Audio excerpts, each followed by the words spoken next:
The Learning Hack is supported by a new Spring, the platform that puts the learner first, shaping journeys that help individuals learn faster and perform better. Access intelligent technology, profound insights, and a unique network of like-minded pioneers. And if you're a trainer or training provider looking to succeed in this fast-changing market, their free ebook will show you how putting the learner first is the key to winning. Download it now at anewspring.com/learnerfirst. That's anewspring.com/learnerfirst. Last November on the podcast, we talked to a climate scientist. That conversation banged home the point that we need to move away from hydrocarbons. But what about the people who extract, refine and market hydrocarbons? What are they doing to make the transition? We thought we'd ask one of them. This time, we're talking to Shell. Shell, are you? Welcome to The Learning Hack, a podcast about the people and technologies that are creating the future of learning. I'm John Helmer. And now guess what? Learning is cool. Learning is cool. Learning is cool. I'm learning. Learning is fun. And knowledge is power. Knowledge. Education.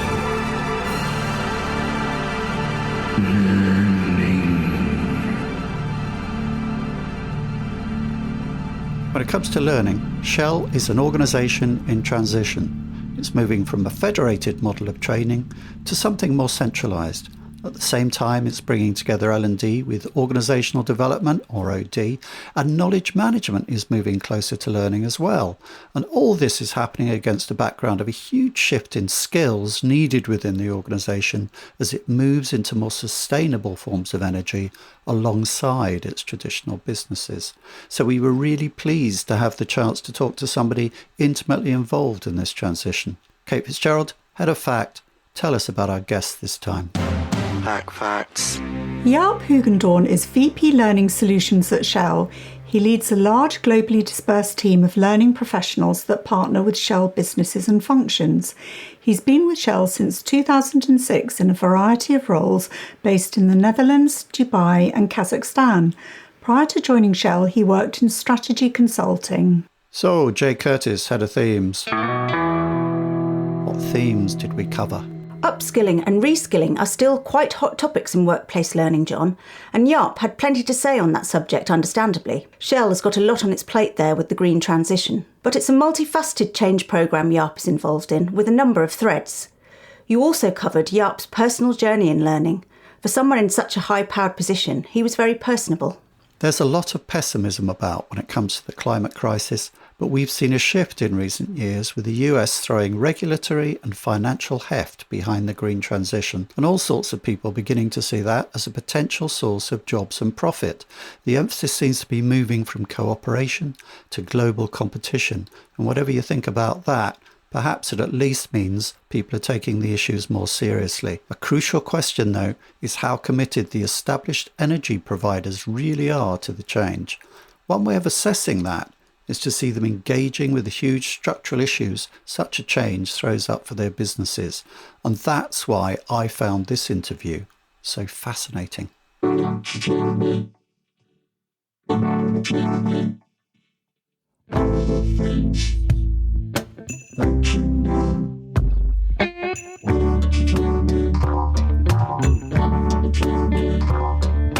Yeah, it's great to have you on the podcast. Welcome to The Learning Hack. Thank you, John. Before we start this discussion, I would like to share the required disclosure, if I may. That for today's conversation, I am a Shell employee, but I'm not speaking on behalf of Shell today. So the views that I will express are my personal views and do not necessarily reflect those of Shell. So now that we have that out of the way, I can be more relaxed for today, and it's an absolute pleasure to be with you. And thank you for hosting me. Thanks for clarifying that. So Shell's a company in transition within a sector that's in transition, a transition that is having profound effects with the people function within your organization. Before we get into that, can we look slightly at the wider picture? What can you say about Shell's move to more sustainable forms of energy from the people point of view? Great question to start with. For me, one of the reasons that I joined Shell many years ago, John, is that I wanted to have an opportunity to make a difference for good in the lives of other people. And if I take a macro level view, there's still around 800 million people that lack access to electricity. There's hundreds of millions that don't have a reliable supply. And global trends such as urbanization still create the need for even more energy. So our challenge really is, how will the world produce more cleaner energy to meet the requirements of that world? And at the same time, of course, recognizing that climate change for all of us as human beings remains a serious concern. In Shell, we recognize that we must play a part there, purposefully, profitably, in helping make change happen. At the same time, we're a company that has quite a scale, right? We have 120,000 employees and contractors. We operate in more than 70 countries. We have more than 1 million different customers, 32 million customers at thousands of retail stations every day. So I think it is navigating a ship. We have in our strategy very clearly said that I think we want to move into powering progress, providing more and cleaner energy to the world. And to do that, we also need to continue operate our current businesses. And so from that angle, I see commitment, and it is pragmatic commitment. That's in a way the challenge also, John, for the rest of the conversation that motivates me to come back to work every day, how we can make that happen. And it gives me the energy to lead our fantastic learning team in Shell. So could we talk a little bit about your personal background? Yeah. How did you come to be doing what you're doing? And what was it that inspired you to choose this path? That's great. And it's probably both what and who in this case. I was reflecting on that as you were talking, John. I'm the son of two teachers, actually, funnily enough. But I went to study economics a long time ago. And I still very much enjoy the simplicity of macroeconomics, supply, demand models, and numbers. But two things happened. The first one was that towards the second half of my studies, I had to do, like many of us, a bit of a business project. And mine happened to be with a large telco in the Netherlands at the time, which was a monopolist. And I had to study how they operated their call center. And it was a fascinating experience for me. There were a lot of different people working there in different shifts. It was an environment where there was a ticker on the wall measuring how long your conversation was with a particular client, and that was maxed out as in time. Reward wasn't very good. Managers that were running around there, I thought, weren't always the best, and were often not listening to great ideas that the call center agents heard from the clients that were phoning. And yet, those folk felt so passionate about that company that I just couldn't get it. I was looking at the way they were working and the passion for the company, and I thought, that doesn't gel. I simply don't understand that. And when I don't understand something, I want to learn about it. So it actually drove me to a shift. I stopped economics as a study. I moved into a different direction, got a master's in organization development and change, and never looked back. And then the who, towards the end of that second study, close to getting my master's, I got in touch with a very senior OD professional who had a little OD and training boutique. And he became my mentor. And when I completed my master's, that's the company I chose to work for, because it offered me the opportunity to work with that person and learn from him. And I did it for working in OD, but I got the whole training angle as well. And since then, basically, it helped me also sharpen my personal purpose, which for me is, I want to leave the world a bit better than I found her. And I want to use education and systems thinking to help people and organizations become more effective and sustainable. And that has made me get to where I am, spending the last 30 years in OD and learning roles. So we'll talk a bit more about OD a bit later. But first of all, to start with the conversation that sparked this interview was about another transition that is happening within your part of Shell, which may or may not be closely aligned to the green transition. No doubt that'll come out in the answer. And that's the move from a federated view of learning to a more centralized one. People will be aware that this happens within organizations, and cynical people say it happens on a 7-year cycle, that they centralize, then federate. But I'm sure it has specific drivers here. So what was the cause for that move from federated to centralized learning? And what was the problem that you were trying to solve with that, really, as an organization? I love your point around the circular view here, because I begin to get there as well, in a way. But our centralization journey has really been a journey. And we chose to do that quite slowly, step by step, coming from very decentralized to now almost completely centralized. And that journey, the slow pace of that journey allowed us to be more pragmatic, move forward cautiously, protect and retain what was working well, and then transform what could give us the advantage that we felt is there to be had. If I just take you to the big steps of the journey very quickly, we started with learning super decentralized, often reporting into asset organizations, the true business. Then step 2 was that we left learning in the assets, but we brought the reporting line into local HR. So we started to get a bit more transparency on what was happening there. Then we implemented a federated model, basically by centralizing learning in the various businesses. And then 20 months ago, we centralized all of learning. What was the key driver 20 months ago? It really was business transformation. You may or may not remember it, and it's hard to think about it today, but the oil price at the time was getting close to zero. And some of the trading was even going below zero. We also saw the energy transition gaining speed, and we as a company needed to have a much stronger focus on performance. So Shell sharpened its strategy, simplified its organization for execution of that strategy. And that, I'm a big believer in learning business back.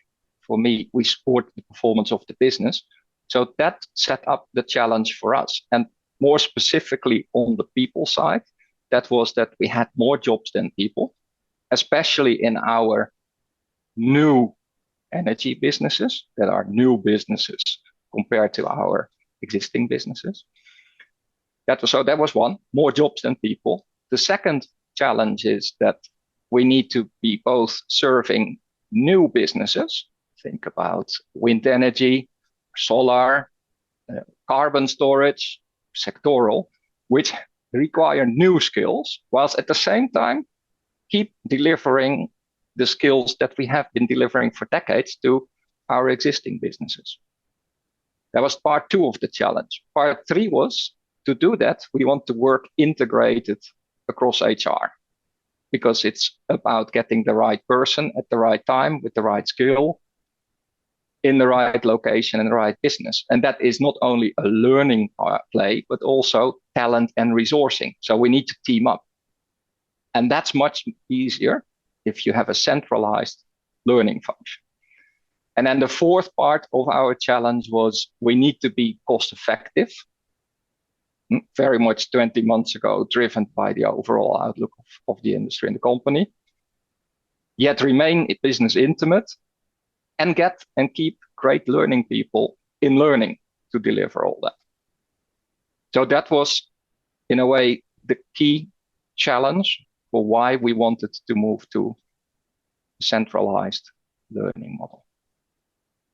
And I'm wondering slightly if the way that energy companies are organized had a part in this in terms of the changes happening. For instance, people who don't know that much about the oil and gas business won't necessarily know that it tends to be divided into upstream and downstream. You know, you kind of you have the oil rigs at the upstream end, and you know the kind of exploration and getting the stuff out of the ground. Then the downstream stuff is more about sort of marketing, service stations, and all the rest of it. Does that Very true. hold true when you get to a kind of sustainable business? Is it the same thing? I mean, I you know, presumably you have production at one end and marketing at the other, but does that involve a change of organizational shape? The basic setup of the organization, as you describe it, still holds true. It's essentially the value chain from hydrocarbon molecule, and whether that is oil or gas, which is already a lot more clean, to customers. On the customer end, indeed, what you see as part of the energy transition is that we need to work much closer with our customers. So we almost need to work customer back, for example, to help local governments find solutions, new energy solutions for whole sectors. So on the customer interfacing part, that's where we do see changes happening, because we need to enable, in a way, the delivery of value to our customers, bringing the whole production part with it, irrespective of what that is, what type of energy that is. Okay. Can you give a kind of concrete example of that? I mean, is it, just to be crude about it, is it transition from people going to service stations and filling up their cars to they have electric cars which are charged at the home hub? Or just give us an example of how that change works in being close to the customer. I would say at the individual customer, at the level of an individual customer, that change is more limited, because indeed, in the example you gave with an electric car, you still need to charge it. And yes, whether you can probably do that now at home versus always having to go to a service station. But I would say that change is relatively minor. But I think when it comes to, for example, helping whole industries, if you go to Germany, where we have Rhineland, which is one of our energy parks now, that very much supplies the German industry with energy, which now also needs to be, in a way, much more decarbonized. That is where you begin to see that rather than going individually to one or two clients, we bring the whole portfolio of Shell services to that client and actually help them think through how we can help decarbonize, difficult words, but help them with their energy transition in how they produce, for example, cars. So that's where you begin to see the bigger change in the way we deliver our services and work with clients to understand their problems, so we can then help solve their problems, much more so than in the past when we were simply providing energy. And that requires different skills as well, John, if you make the link to learning. Yes. Because one of the things that we see in terms of what are new skills that are required is a combination of technical skills, which we used to have a need for in the past. Shell is and remains a technical company, but we now need to also provide people with more commercial skills, and ideally the combination. We need to have people that understand the technical part of the business, but also can explain how that, for a customer, can add value, commercial value, end to end in their production process, for example. That's really a completely new skill set that we need to skill up people on.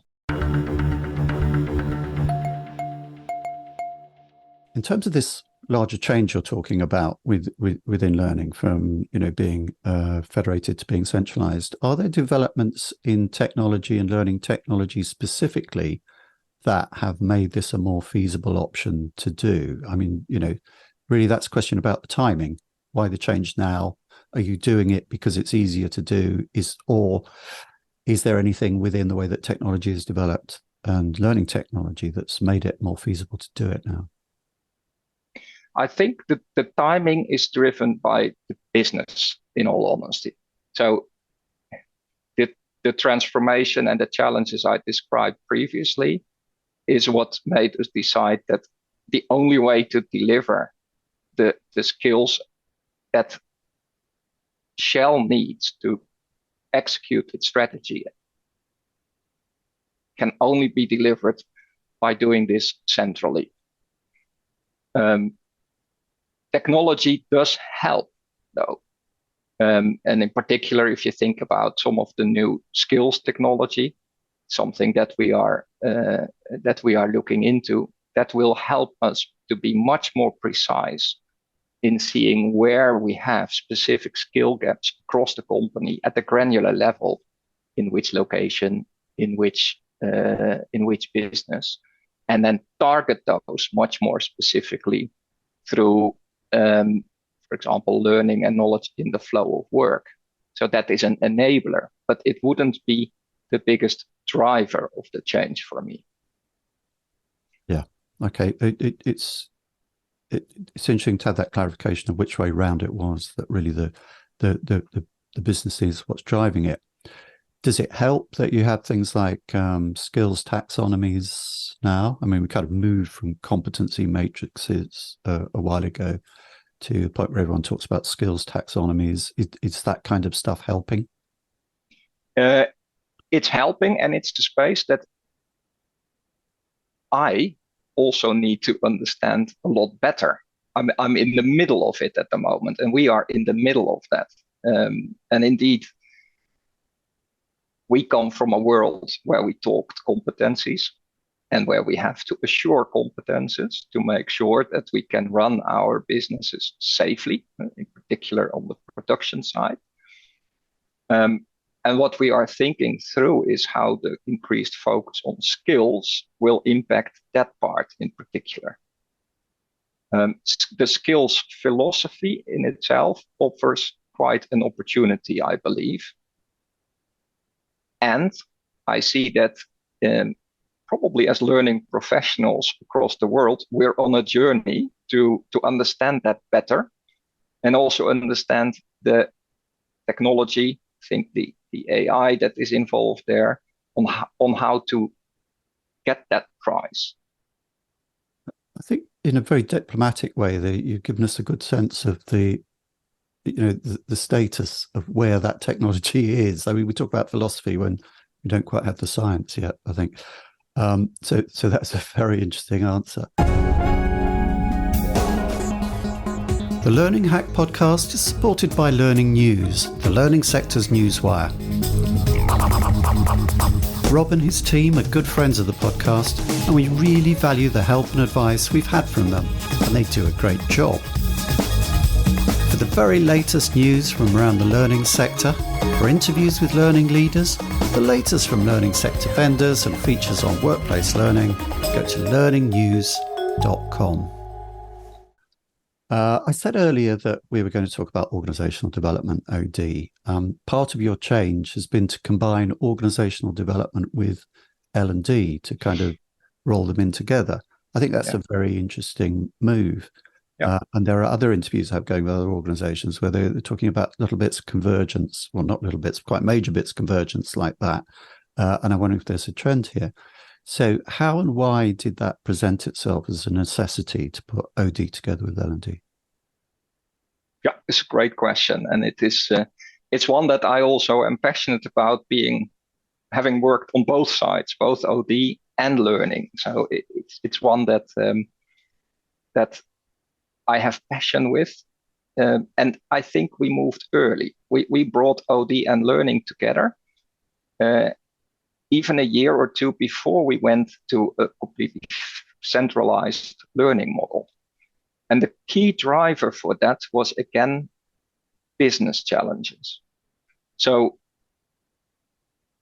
we have talked a little bit about the different businesses of Shell. You summarized that very nicely. And we also saw these new businesses coming up in that in a way are positioned for the energy, to help us in the energy transition. And when we were looking at how do we make our variety of businesses really successful, we went back to the concept of organizational capability, i.e., what is a particular business uniquely positioned to do versus the market and the competition that they are operating in. And that's often only one or two, three things, right? We were looking into our deep water businesses at the time, and we felt that, for example, subsurface excellence, so how do you find carbons in a particular reservoir, is one of the key distinguishers there. So then the question becomes, how do you develop that sustainable competitive advantage, and how do you sustain it over time? And here we think that you do that at three different levels. You do it at organizational level. So you're going to look at, is my organizational structure aligned? And does it help create those two or three things that we really want to excel at as a business? Are the systems, the reward systems, the IT systems aligned? Are the processes aligned? Do we have the right number of people? So that's the whole organizational side. Then we look at, are the critical teams in that business also aligned to help develop that organizational capability? And are the leaders of those teams sufficiently positioned to lead their teams? And then finally, we look at what are the skills individuals in that business need to contribute to building that organizational capability. So org, team, leader, and individual. And we felt that the only way to really drive that is to have an interface point with the business that can cover all those three levels. And hence we brought OD and learning together. Early on, a couple of years ago already. And we have been on a journey there as well, by the way. Okay, so it sounds to me like you're moving towards my next question, that this relationship between organizational capability and skills, and with competencies perhaps in the middle there somewhere, is sort of the hinge which forms the relationship between the two. But to step back slightly, I'd like to know how organizational development OD is conceived of and managed within Shell, or has been historically. And maybe you can help fill in a bit of my knowledge about lack of knowledge, I should say, about OD. I mean, if I sat down and thought about it, I could probably list a lot of the things that an L&D department does. I'm not sure I could do the same for an OD professional. So kind of what was it, and what were the challenges in bringing it together with L&D?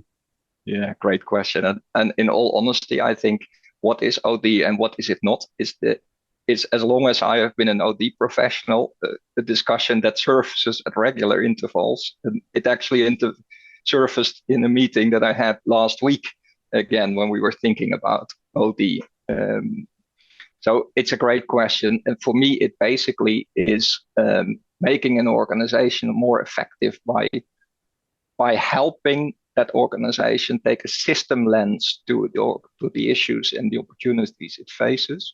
And then as an OD professional, embed the capability to do that structurally in the organization, so you can remove yourself again, that you almost make yourself superfluous as soon as possible as an OD professional.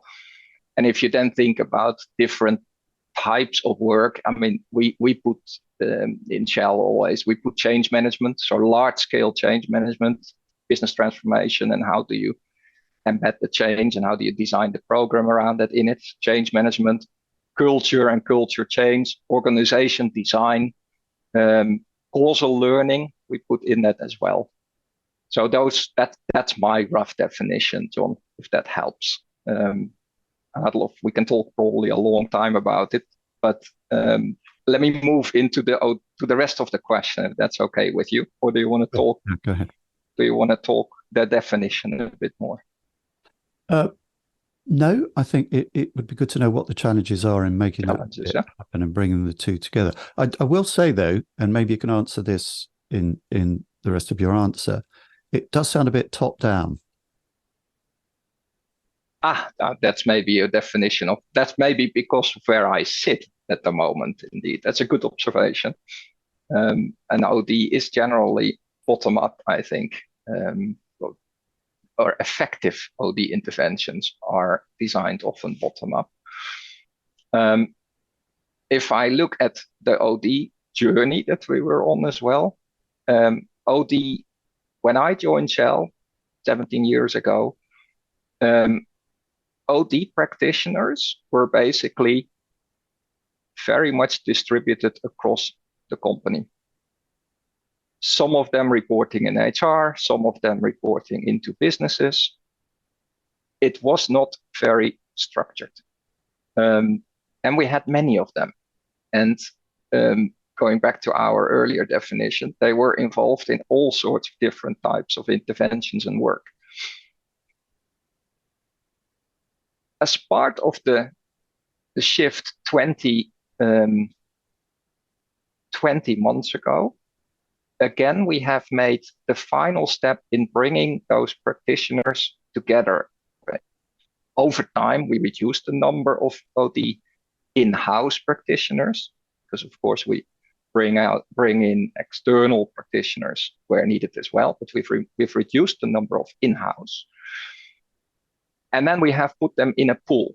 And the key reason for that was, one, it helps us to prioritize where we play our OD resources. It helps us to not allocate them away to all the businesses, but to keep them centrally, because we can say, what are the big, hairy problems that we face as a company where we feel we need to support leaders with OD advice? And those are in the sphere that I described first. So it helps us to effectively deploy them of the big challenges that the company is facing. It also helps us, and that's the second part, in making the in-house OD pool more professional. So in making sure that we get the highest caliber of OD professionals that we can get, so that the business truly gets that value. Was there a challenge, though, in bringing those two cultures together, OD and L&D? That's a brilliant question. I think to a certain degree, there was a bit of overlap. The key challenge, I think, in all honesty, is that OD professionals focus very much on complex problems. And the key challenge was to make sure, well, twofold. The key challenge was to make sure, one, that you don't create, in a way, a role where the OD professional is feeling better than the learning person, because they get to interface with more senior management, they get to contribute to the biggest strategic issues, and learning folk who often deliver on a daily basis consistently skills throughout the organization. So I think it was for us important to not create two different groups, or that was the biggest challenge.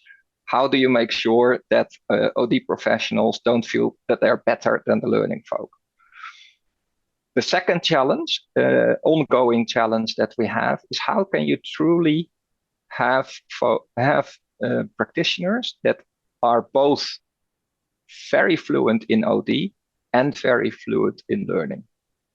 And I think that is because the combination isn't one that, is a standard one across the whole OD and learning industry, I would almost say.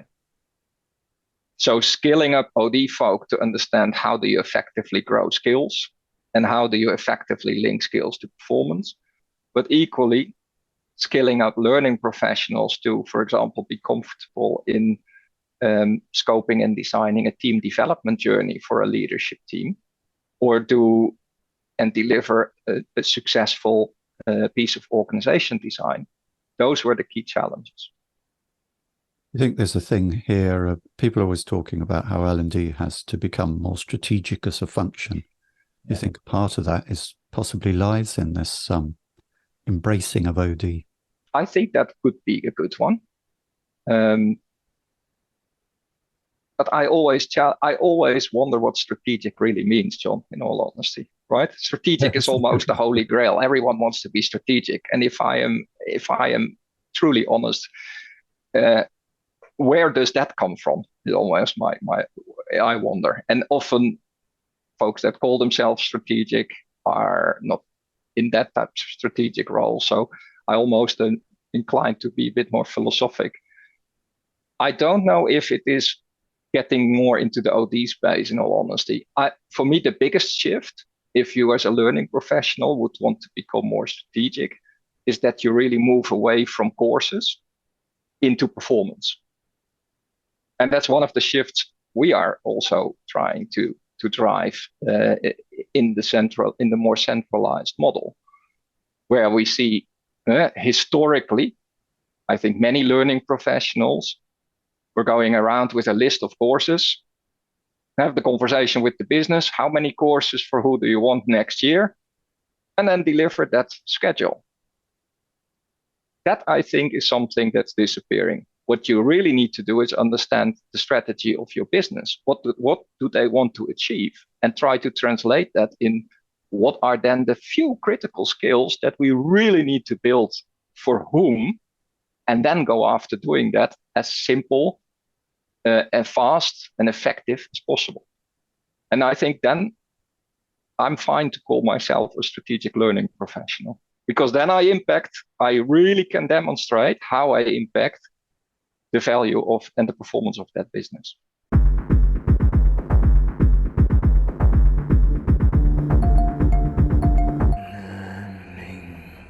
Can we talk specifically about reskilling? Because that's an area I understand where the green transition is a real driver for Shell. And that kind of makes sense. Getting oil out of the ground is one thing. Making wind turbines turned around and getting that into the grid is perhaps a completely different set of skills. Could you share some innovative approaches or technologies your team has used in addressing the challenges there? Yeah, reskilling. And reskilling has been with us now, of course, for a few years. And I think quite early in our transformation journey, we understood that we will need new or different skills, right, to stand up and successfully run those businesses. And at the macro level, to share one point which I think listeners may find interesting as well. When we, at the organizational level, started to sharpen strategy, simplify the organization, which drove everything we did in OD and L on our organization, we also looked at behaviors, and we identified learner mindset as one of sort of the core people capabilities that we want to foster across the company. And in particular, in the last 2 years, we've really focused on developing that core capability across all our workforce. And that helps us then also when it comes to reskilling. We have two examples. Let me give you two examples on reskilling and how we do it. The first one is very much in our IT organization, or we nowadays call it IDT. We added the D of digital to that. And that in a way summarizes the need for reskilling there, because we have seen an increased demand for example, data scientists. And our reskilling approach, we use a lot of technology in our learning, right, for upskilling purposes. But on reskilling IT professionals, finance professionals to become data scientists, we actually went back to basics. We designed a program that in 6 months, through very focused learning interventions, and I would say that's one of the distinguishing factors, personal attention of mentors and coaches, reskills people to become a data scientist. And the key learning there is that intake is important. So it's about motivation, and it's about getting the right person selected for that quite intense 6 months of training and development. And then it is very much around making sure that the business, in this case, the IDT organization, takes ownership of them and provides them with a role that they can play when they are reskilled. So those are the two key lessons there. Nothing to do with new technology, but with old school learning, motivation, getting the right person, embedding them in the line organization who needs to take ownership of securing them a role. And that is something we are extrapolating into other areas where we need to reskill at scale.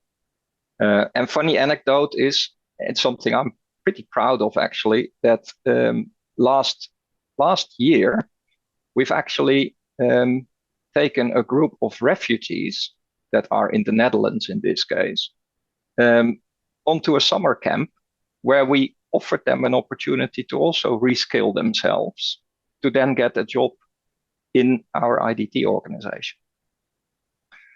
So that's one example. The other example goes a bit more into energy transition. So into how do we create skills for our new organization, for our new businesses, I should say. And here is where we basically decided to not focus on specific skills in a particular business, but we've actually decided to provide an opportunity for everyone across Shell to start reskilling themselves.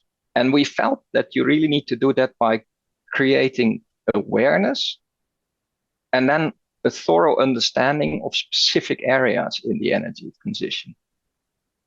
Decarbonization, for example, nature-based solutions, wind and what it is and what hydrogen, those type of areas. And we did that basically through a very simple piece of new technology, which helped us curate a newsletter, of all things, bringing external content to readers who were submitting their preferences up front. And then based on the clicks, etc., people got more and more relevant content to them. So that's a simple example where we leverage some new technology to lay the foundation for reskilling into our energy transition business. Sounds perilously like knowledge management, I have to say. We do a lot of knowledge management as well there, yeah. Yeah, so other people I'm talking to in the upcoming schedule, we were talking about bringing L&D together with knowledge management. So that it's very interesting that there is that kind of convergence going on. We have knowledge management in learning and development as well, John. We didn't talk about this yet, but actually our knowledge management with our centralized model, we've also really brought our knowledge management into learning and development, because I think that the prize there is it's about knowledge and skills, right? At the right moment. Yeah. So I'm looking forward to listening to that conversation myself then. Yeah. So coming back to the beginning of your answer to that question, I thought that was such an interesting answer, because the whole debate about skills and reskilling just so often seems to get very granular, and possibly that's, it's about kind of how do we turn a marketing exec into a coder or whatever. And I think possibly that's because it tends to be driven by the vendor community. I don't know, it might be a bit unfair in that. But it was so interesting that your answer was so meta. It was kind of like we teach people to learn how to learn new things, and it has to do with hiring as well. That you have to get people who are good learners. I mean, I'm not trying to put words in your mouth there. No, but that's very true. I was also I was almost taken aback a bit by the simplicity of it, because I was also expecting we would have to do many different new things. But actually, we found through experience that was going back to basics almost. Yeah. So what's the current state of play with the transition from federated to more centralized learning? And can you say yet how the initiatives have contributed to the overall growth and competitiveness of your organization, or is it early days? 20 months in, and in all honesty, I am cautiously optimistic. We are beginning to see some real benefits. So, for example, we have been able to now clearly define a learning strategy. So what's our view of where we are going with learning in a couple of years? And that has then enabled us to also, for the first time, really define what's the roadmap, the technology roadmap. We talked a bit about technology earlier, to enable that strategy. Think about that skills technology and piloting that, etc. So that's a great benefit. We've also identified a number of different projects to, in a way, improve the way we are delivering learning at the moment. Because, of course, no surprise, and yet a surprise for me, in all honesty. If you bring a federated model together, you all of a sudden begin to look under the hood, and you see that there are 1,000 different flowers that are blooming in terms of the different approaches that you have to certain learning challenges. So to make the machine learn as smooth as possible, we have a number of these projects defined. Some of them are complete, others are running. But I'd be fibbing in all honesty if I said everything is green. What I've learned is that this is not a 20-month journey. It's probably a 3 to 5 year journey to get really the benefits and the impact out that we want to achieve. Is there a worry there, Jaap, that perhaps when you bring the federated organization together, you see that 1,000 flowers have been blooming? Yes. You're potentially killing the kind of the mulch and the organization of the gardens that allowed those flowers to bloom, aren't you? And you turn it all into kind of astroturf. Is that a worry? It is absolutely. I don't know if it's not a worry for me, but it's something that we need to keep uneasy about ongoingly. So I want to keep a bit of chronic unease on remaining business intimate and working business back. Because I think that, to your question, is where you're going. You may be losing that bit. You may standardize so much that you lose the touch with the business. And that's what I keep telling my folks every day. Team, work business back. Understand the problems, understand the solutions, and understand that standardization is great, but it's not. It's a means to an end. It's not the objective. So we standardize where we can, for example, on this one, but we always make sure that it is fit for purpose as well.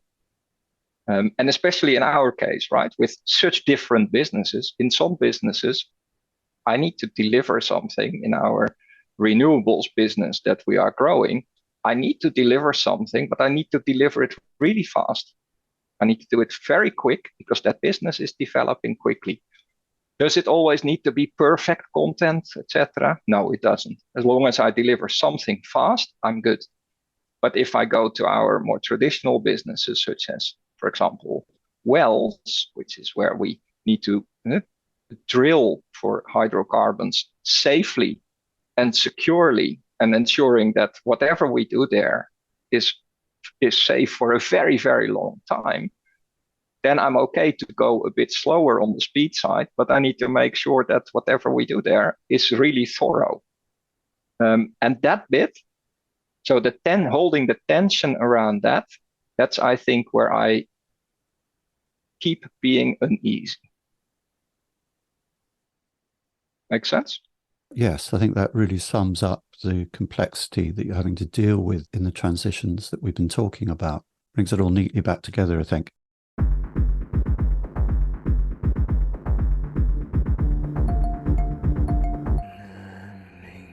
So lastly, if people want to follow this story and your own thoughts and work, where should they go? And if I can have two questions for the price of one here, the other side of that is, what are the places and sources that you look to in our industry and perhaps outside it for ideas and inspiration? Yeah, among all the questions you've asked so far, this is one of the most thought-provoking for me, in all honesty. Over the years, I think as a company, we've been a lot more insular, more focused on solving our own problems, innovating in-house as a learning function, right? And I've been doing that in a way the last 20 months as well, because there was so much to do. Two things have changed. One, some of the problems like skills, learning in the flow of work, leveraging AI are much hairier than the problems we've solved in the past. They are industry agnostic. And I feel that we, as a learning function, can really benefit from sharing and learning with peer organizations, both in the same industry and outside in particular. So we go out, and that's one of the reasons why I also join you today to hear also from listeners' ideas and experiences. Mm-hmm. The second change is the realization that we have many lessons learned through running a mature learning function for a rather large corporation. And I feel we owe it to the broader learning community to share our lessons learned, which is something we are now really actively going to do, both on the podcast, but also by attending various conferences, etc., over the coming 12 to 18 months. So I think with those shifts, hopefully you'll see us more actively participating in professional sharing of issues and solutions and experiences, and maybe even more regular appearance on your show, John. Who knows? Thanks very much. I have to say, it's been a real eye-opener for me. I worked with an oil and gas training company a while ago as a client, and I found it really interesting. But it was strange in a way how shut off that sector is. And I found it with various other kind of sectors where I've consulted and so on. Shipping and is a world in its own, shipping training, maritime training. But I get the sense that there is much more convergence, that people within those sectors, which are at the same time niche and huge, are more interested to know what's going on in the mainstream of debate and knowledge. And perhaps technology is playing a role in that. But thank you very much, Jaap, for unpacking that for us today and giving us such thoughtful answers. Thank you very much. Thank you for having me, John. True pleasure. That's all on the Learning Hack podcast for this time. Many thanks to our guest and to our sponsors. The Learning Hack is completely independent and transparently funded by sponsorship and your Patreon contributions. If you want to help others find us, please like, follow, rate, review and subscribe on your podcast platform of choice or on YouTube. And you can contribute at patreon.com/learninghack. Till next time. Stay curious, learning people.